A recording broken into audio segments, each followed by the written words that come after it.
বিধায়ক অমিয় কুমাৰ ভূঞাক হকিয়নি বিহপুৰীয়া আঞ্চলিক ছাত্ৰ সন্থাৰ আঁচনিৰ কাম সম্পূৰ্ণ নোহোৱাকৈ অতিথিশালা উদ্বোধন কৰাক লৈ ক্ষোভ ছাত্ৰ সন্থাৰ 4 কোটি 10 লাখ টকা ব্যয় সাপেক্ষে নিৰ্মাণ কৰা বিহপুৰীয়াৰ অতিথিশালাৰ কাম সম্পূৰ্ণ নকৰাকৈ একাংশ সাংগুপাংগুক লৈ শুভ উদ্বোধন কৰাৰ অভিযোগ বিধায়ক অমিয় কুমাৰ ভূঞাৰ বিৰুদ্ধে লোক নিৰ্মাণ বিভাগৰ এছঅপিডি পুঁজিৰে নিৰ্মাণ কৰা অতিথিশালাটো এনেদৰে উদ্বোধন কৰাক লৈ জাঙুৰ খাই উঠিছে বিহপুৰীয়াৰ ৰাইজ বিহপুৰীয়াৰ সম্পদক লৈ ভোটৰ অংক নকৰিবলৈ বিধায়ক গৰাকীক হুংকাৰ বিহপুৰীয়া আঞ্চলিক ছাত্ৰ সন্থাৰ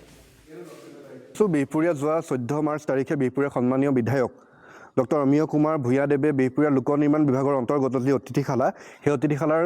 শুভ উদ্বোধন কৰিছে কিন্তু ৰহস্যজনক বিষয় যে কাম সম্পূৰ্ণ নোহোৱাকৈ প্ৰায় 10% কাম বাকি আছে আমি ইতিমধ্যে কৰ্তৃপক্ষৰ লগত যোগাযোগ কৰিলো আৰু কৰ্তৃপক্ষই আমাক জানিবলৈ দিছে যে এই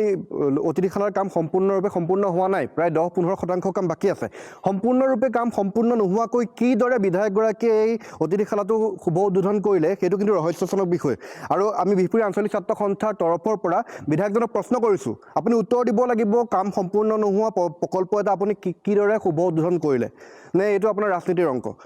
আমি পোনপটীয়াকৈ কৈছে বিহপুৰীয়া অঞ্চলৰ যি সম্পদ এই অতিথিশালা বিহপুৰীয়া সম্পদৰ লগত কেতিয়াও ৰাজনীতি নকৰিব আপুনি ৰাজনীতি কৰক আপুনি ৰাস্তাৰ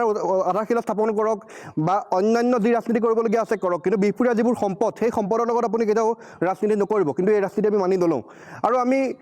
অতিথিশালা পৰ্যবেক্ষণ কৰি গম পাইছোঁ দেখিবলৈ পাইছোঁ যে প্ৰায় 10%তকৈ অধিক কাম বাকী আছে ইতিমধ্যে ইয়াত আমি গম পাওঁ যে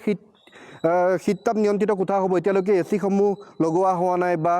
কোঠাৰ ভিতৰত প্লাষ্টাৰ ৰং ইত্যাদি কৰা হোৱা নাই এইসমূহ কৰা নোহোৱাকৈ কিদৰে উদ্বোধন হ'ল আমি বিহপুৰীয়াৰ সংশ্লিষ্ট মহলক বিহপুৰীয়াৰ সচেতন মহলক আমি আহ্বান জনাইছোঁ আপোনালোক আহক অতিথিশালা পৰ্যবেক্ষণ কৰক আৰু এই বিষয়ে মাতক কাৰণ মাতিবলগীয়া বিষয় কাৰণ আমাৰ এয়া সম্পদ আৰু সম্পদক লৈ হেতালি খেলা আমি কোনো পৰ্যায়ত